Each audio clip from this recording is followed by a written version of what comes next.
Love always starts as a spark, but what happened after the honeymoon phase fades?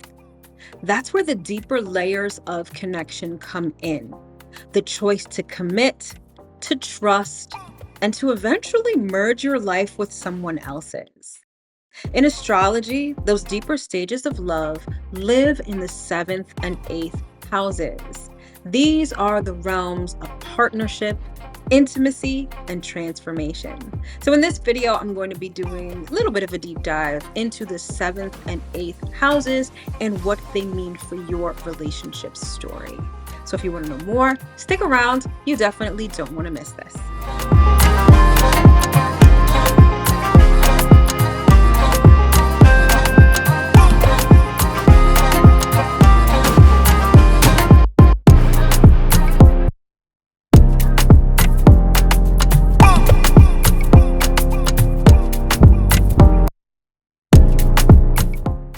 Hello, my loves. As always, I hope that this video finds you well and in excellent spirits. If you're new around here, hi, hello, and welcome. My name is Mel. I'm a professional astrologer and sound therapist, and I'm the founder of Divine Feminine Works, where I help people unlock their divinity and discover their magic. So if you're new, welcome. And as always, if you are returning, welcome back.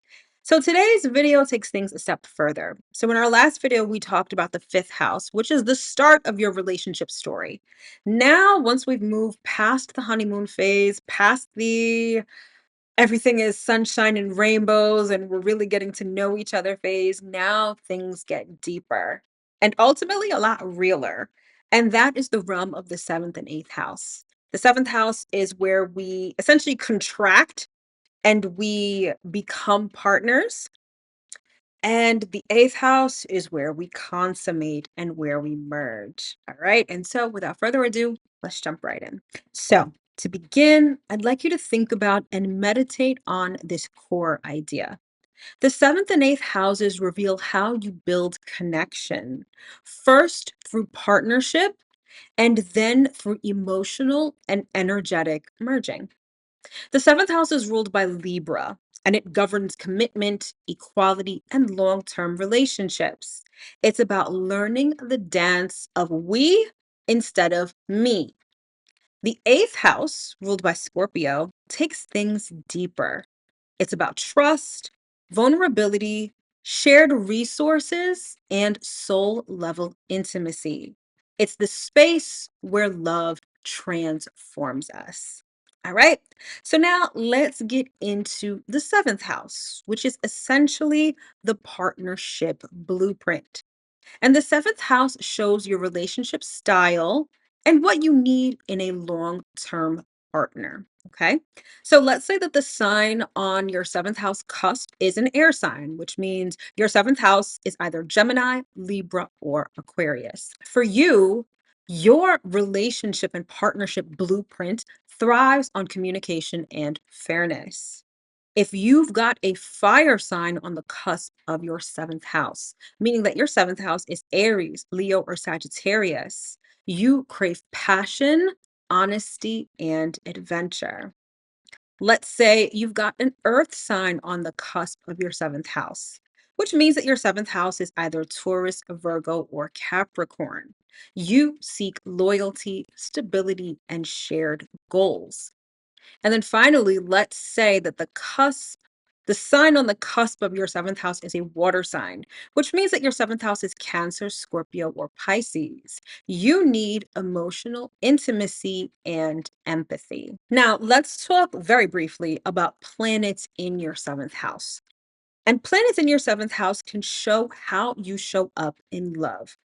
So let's say you've got Venus or the moon in your seventh house. You're relationship oriented, you're affectionate, and you value harmony. Let's say you have Mars in your seventh house. Passion and chemistry are non negotiable. Let's say you've got Saturn in your seventh house. For you, things are a little difficult, challenging, and you can often experience delays in relationships. But you experience lessons in commitment. And for you, love deepens over time. And then finally, let's say you've got Uranus or Neptune in your seventh house. This could denote unconventional or even spiritual bonds. All right, so that's essentially the seventh house in a nutshell. Now let's move on to the eighth house. And I like to call the eighth house the intimacy portal. Okay, take that as you will. The eighth house shows how you merge emotionally, sexually, financially, and spiritually. The eighth house encompasses a lot and it's very intense. I like to think about the seventh house as the wedding, and the eighth house is the wedding night and the marriage. Okay. The wedding is the day you sign on the dotted line. You two are legally married, you are contracted. You yes, you are bound to each other by contract.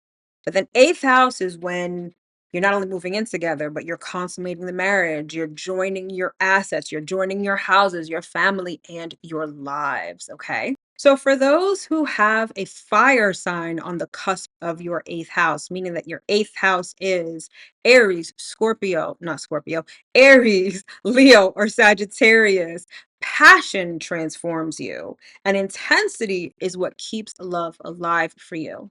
If you've got an earth sign on the cusp of your eighth house, meaning that your eighth house is Taurus, a Virgo, or Capricorn, loyalty and trust build intimacy.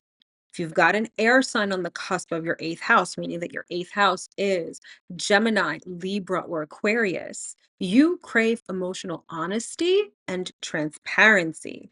And then finally, if you've got a water sign on the cusp of your eighth house, meaning that your eighth house is Cancer, Scorpio, or Pisces, you merge completely, and love is literally an act of rebirth for you. Now, planets in your eighth house can reveal what changes you through love.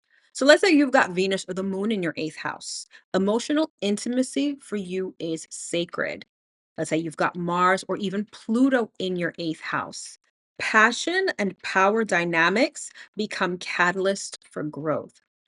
Jupiter in your eighth house, expansion through deep bonds, love as a spiritual teacher. Saturn in your eighth house, trust issues or boundaries to overcome. All right, now this was just meant to skim the surface. If you want to know more, either book a natal chart reading with me, which is my signature service, the blueprint, or join us over in Cosmic Collective. All right, but to sort of sum it all up, the seventh house teaches you how to share yourself, right?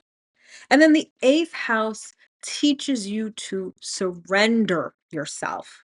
Together, they show that love isn't just something you feel, it is something that you become. So now let's pause for a moment of reflection and self inquiry.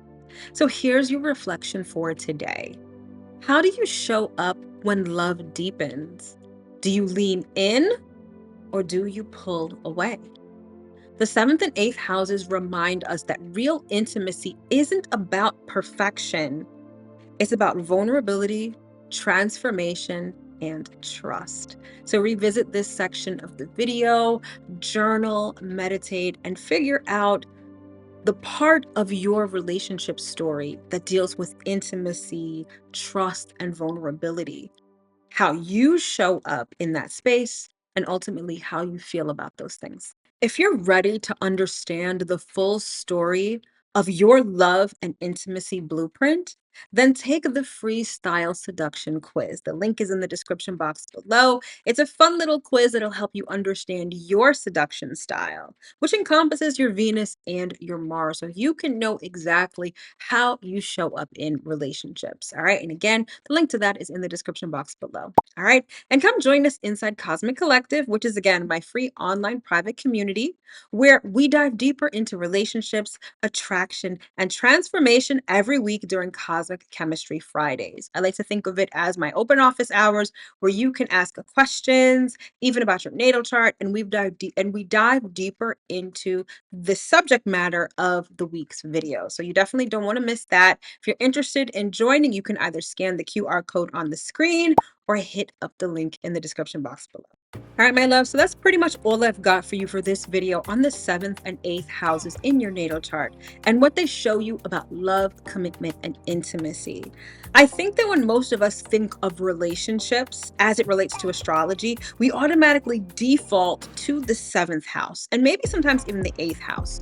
So it goes to show you that the 7th and 8th houses in your natal chart are really the foundation and really the crux or even the keystone to your relationship story. So spend some time examining your 7th and 8th houses, the signs of those houses, the characteristics of those signs, and planets in those houses. They will tell you a plethora of information when it comes to your romantic life. All right. So join me tomorrow where we'll shift gears from foundation to compatibility and even synastry. This is where I'll be discussing how your chart connects with everyone else's. So we're going to take things in a different direction, but perhaps in a juicier direction. So definitely set notifications, subscribe if you haven't already, so you can tap in. All right, my loves, thanks so much for tuning into this video, and I will see you in the next one. Take care.